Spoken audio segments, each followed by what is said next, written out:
करें बड़ी बेसिक सी डेफिनेशन, लफ्जी मतलब से समझ आता है।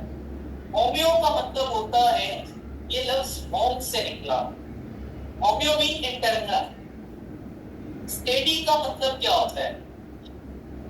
होम्योस्टेसिस की अगर हम बात करें, स्टेसिस का जो लफ्ज स्टेडी से निकले, स्टेडी का मतलब होता है कोई maintain stage.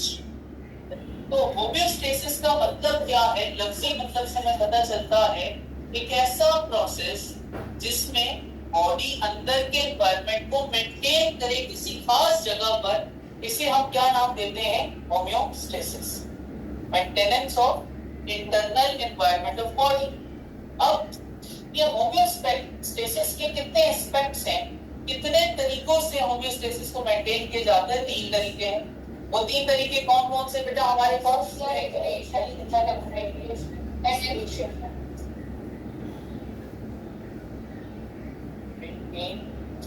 Internal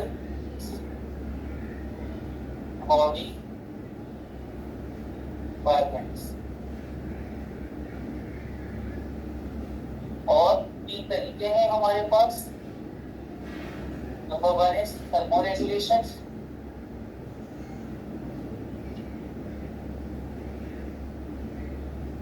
second one is excretion, next one is osmoregulation।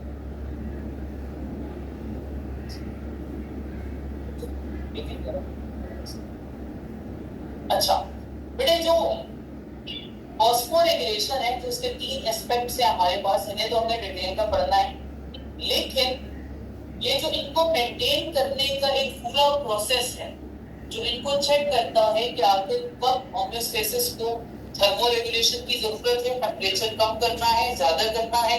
बेटे ये जो चेक करने का जो प्रोसेस है, इसे हम नाम देते हैं फीडबैक सिस्टम। एक ऐसा सिस्टम जिसमें बॉडी ये चेक करे कि किस चीज की जरूरत है, टेम्परेचर को कम करने की जरूरत है या टेम्परेचर को बढ़ाने की जरूरत है। अब बेटा फीडबैक सिस्टम की अगर हम बात करें,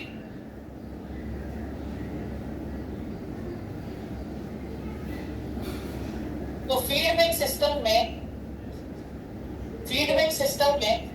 चेक एंड बैलेंस सिस्टम है, 2 तरह का होता है, नेगेटिव और पॉजिटिव। अच्छा, नेगेटिव फीडबैक में क्या होता है? अपोज करना। यस, आप बताएं बेटा क्या कह रहे हैं?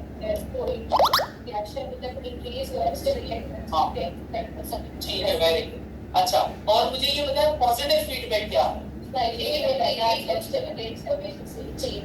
अगर कोई चीज इंक्रीज हो रही है तो इसको भी फर्दर इंक्रीज कर देना, ठीक है। अच्छा सुने, अब इस फीडबैक सिस्टम की अगर हम बात करें, हमारे पास 2 तरह की फीडबैक सिस्टम है। एक जिसे हम कहते हैं negative feedback system, check and balance system of body, और ये हमारे पास 2 हैं। एक जिसे हम कहते हैं नेगेटिव फीडबैक, दूसरा जिसे हम क्या नाम देते हैं बेटा? Positive feedback.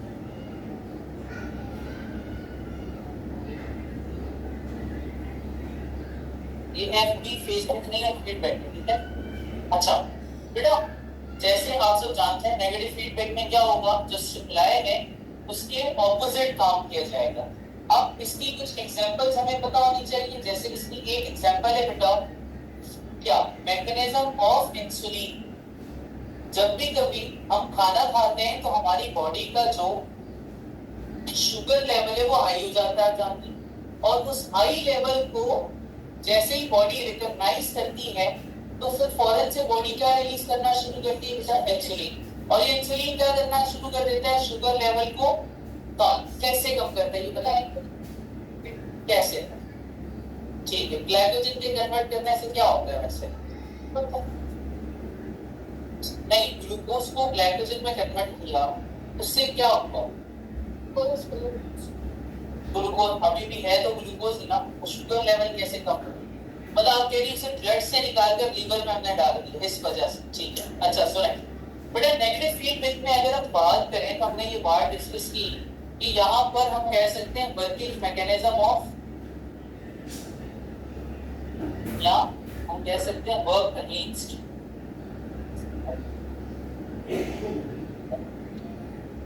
Direction of stimuli.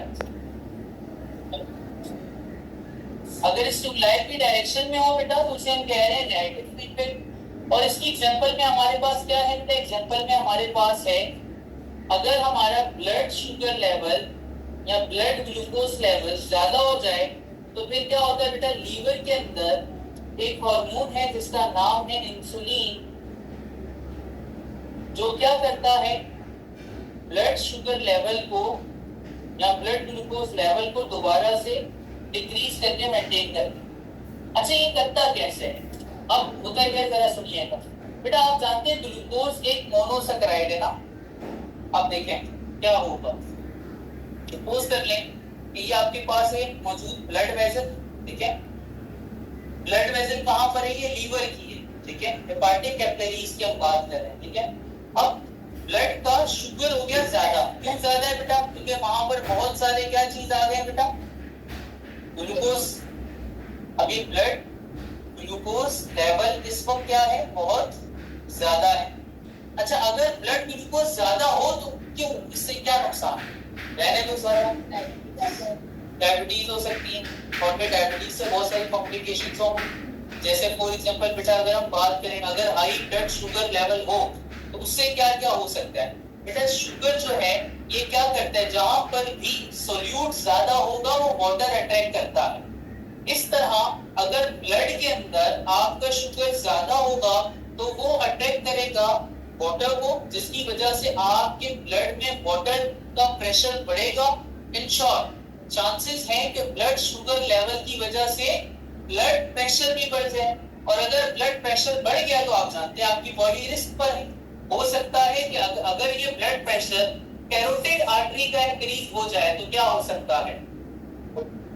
Carotid artery का अगर ब्लड प्रेशर इंक्रीज हो जाए तो क्या हो सकता है? हार्ट फेलियर, हार्ट अटैक, ठीक है। कैरोटिड आर्टरी हार्ट में जाती है, ब्रेन में जाती है, वो कोरोनरी आर्टरी, ठीक है।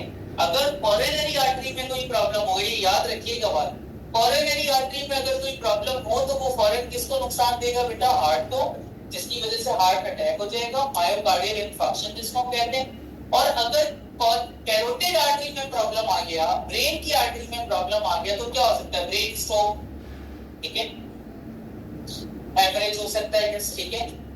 तो बेटा ये कॉम्प्लिकेशन जुड़ी हुई है। अब हमने क्या करना है? बॉडी के शुगर लेवल को मेंटेन करना है। अब इंसुलिन क्या करता है? बहुत सिंपल सा फेनोमेना करता है। इंसुलिन क्या करता है? जस्ट बेटा इंसुलिन का काम क्या है पता है? इंसुलिन का काम होता है formation of peptide bond. Insulin क्या करना शुरू कर देगा? सिंपल, ग्लूकोज के मॉलिक्यूल हैं, आप जानते हैं ना, मोनोसैकेराइड के दरमियान कौन सा बॉन्ड होता है? पेप्टाइड बॉन्ड होता है। तो ये इंसुलिन क्या करेगा? स्टिमुलेट करेगा फॉर्मेशन ऑफ पेप्टाइड बॉन्ड। जब ये स्टिमुलेट करेगा, इसकी स्टिमुलेशन की वजह से क्या होगा?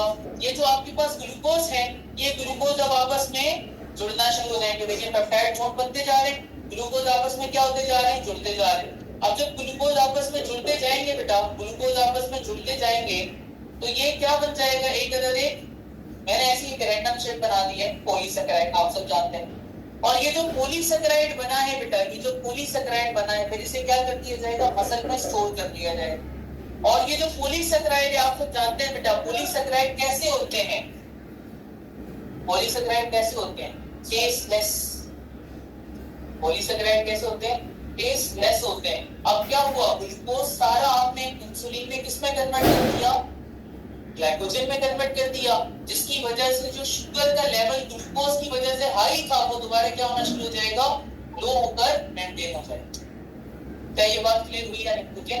तो अगर कभी कोई आपसे सवाल पूछे कि बताओ इंसुलिन कैसे ब्लड शुगर लेवल को मेंटेन करता है, तो इंसुलिन क्या करता है? स्टिमुलेट करता है फॉर्मेशन ऑफ पेप्टाइड बॉन्ड को। क्या करना शुरू कर देगा? Sorry, peptide bond glycosidic bond, ठीक है। अब ये क्या करना शुरू करेगा, ग्लाइकोसाइडिक बॉन्ड को एनहेंस करेगा, जिसकी वजह से शुगर के यूनिट आपस में मिलना शुरू होंगे, एक पॉलीसेकेराइड बनेगा बेटा, और पॉलीसेकेराइड बनने की वजह से जो ब्लड के अंदर शुगर थी वो कम होगी, और इस तरह से क्या हो जाएगा, जो शुगर लेवल है वो मेंटेन हो जाएगा। इसे क्लियर बेटा, ठीक है। अब ये ग्लाइकोसाइडिक लिंकेज के बारे में बड़ा डिटेल टॉपिक है, आपको शायद याद भी आ रहा होगा। ग्लाइकोसाइडिक लिंकेज अलग अलग तरह की हो सकती है, beta glycosidic linkage, alpha glycosidic linkage, 1,4 beta glycosidic, 1,6, ठीक है, इस तरह अलग अलग है। वो जो फर्स्ट एड में पढ़ाऊंगा तो वो इंशाल्लाह मैं कवर करवा दूंगा है। अब ये तो हमने बात की बेटा नेगेटिव फीडबैक और इसकी एग्जांपल से रिलेटेड है, ठीक है। इसी तरह कोई और एग्जांपल देंगे नेगेटिव फीडबैक, थर्मो रेगुलेशन, ठीक है, शिवरिंग मैकेनिज्म, ठीक है। और हमारी बॉडी में मोस्ट ऑफ द जितने भी रिएक्शंस होते हैं वो सब नेगेटिव फीडबैक की ही एग्जांपल है। Negative feedback is a normal process, लेकिन पॉजिटिव फीडबैक की अगर हम बात करें, पॉजिटिव फीडबैक में क्या होगा बेटा, इसमें क्या होगा, वर्क इन डायरेक्शन ऑफ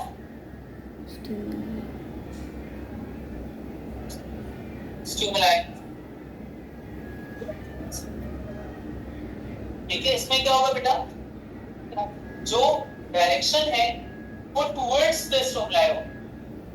अब सपोज कर लें स्टिमुलाई आ गया किसी चीज को बढ़ाने का, तो बॉडी क्या करेगी, उसको मजीद ज्यादा बढ़ाना शुरू कर देगी, दैट इज पॉजिटिव फीडबैक। अब इसकी एग्जांपल क्या, yes very good, uterine contraction है, सिक्रीशन ऑफ ऑक्सीटोसिन हार्मोन है।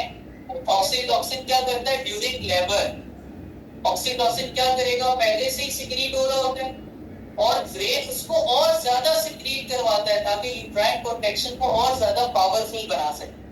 तो ये जो सिक्रीशन ऑफ ऑक्सीटोसिन है, इस क्या आ रहा है, स्टिमुलस आ रहा है बढ़ाने का, और बॉडी उसको मजीद ज्यादा बढ़ाती जा रही है, दैट इज पॉजिटिव फीडबैक। इसके अलावा ब्लड क्लोटिंग का होना, ठीक है, blood clotting is also a गेस्ट्रॉल, हाँ ब्लड क्लोटिंग में आ गए, ठीक है। अच्छा एक और, यस हाँ ठीक है, सुने बेटा, पॉजिटिव फीडबैक जो होता है ना, ये मोस्ट ऑफ द टाइम हमारी बॉडी के लिए नुकसानदेह होता है। सिर्फ कुछ पॉइंट्स हैं जिसमें पॉजिटिव फीडबैक यूजफुल है, जैसे यूट्राइन मसल कॉन्ट्रैक्शन, और वो भी एक खास पीरियड पर। अगर उसके अलावा लेबर केस नहीं है और उसके अलावा इस तरह हो रहा है यूट्राइन को, तो ये क्या होगा, क्या ये नॉर्मल कंडीशन होगी, नहीं ये नॉर्मल कंसीडर होगा। तो ये जो ऑक्सीटोसिन का रिलीज होना है, यूट्राइन मसल की कॉन्ट्रैक्शन है, ये भी एक खास पीरियड ऑफ टाइम में कुछ दिन या कुछ चंद बेटा एक हफ्ते या 1.5 हफ्ते के लिए जो होता है ये चले नॉर्मल, इसके अलावा ये नॉर्मल कंसीडर नहीं होता।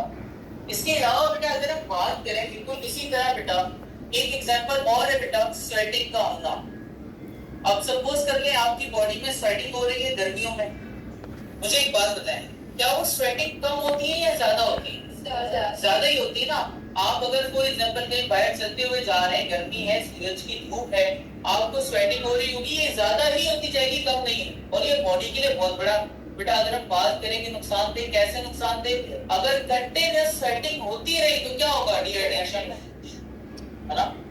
ये लास्ट अगर हम बात करें बेटा चंद साल पहले 2000 गालिबन शायद 18-19 में ऐसा हुआ था, कराची में बहुत शदीद गर्मी हो गई थी, और उसकी वजह से क्या हुआ था, वो आपको पता है, शायद आपको याद हो, टेम्परेचर जो है वो 51 डिग्री सेल्सियस तक भी पहुंचा था कराची में। ये फर्स्ट टाइम इस तरह का हुआ था, ये 51 डिग्री सेल्सियस तक टेम्परेचर गया हो, वो 1-2 दिन गया था, फिर 48, 49 ये नॉर्मली चलता रहा था पूरे तकरीबन 3-4 हफ्ते, और हीट वेव चल रही थी, हवा भी गर्म थी, रात के वक्त भी बड़ा अजीब सा माहौल होता था। उस ड्यूरेशन में आपको पता है कई सैकड़ों लोग कराची में मर गए थे। कुछ रिसर्च के मुताबिक जो था वो कह रहे थे कि 450 से 500 अफराद इस ड्यूरेशन में मर गए। कैसे मरे? इसी तरह कि वो बिना एहतियात, अगर आप जानते हैं हीट वेव वो इस तरह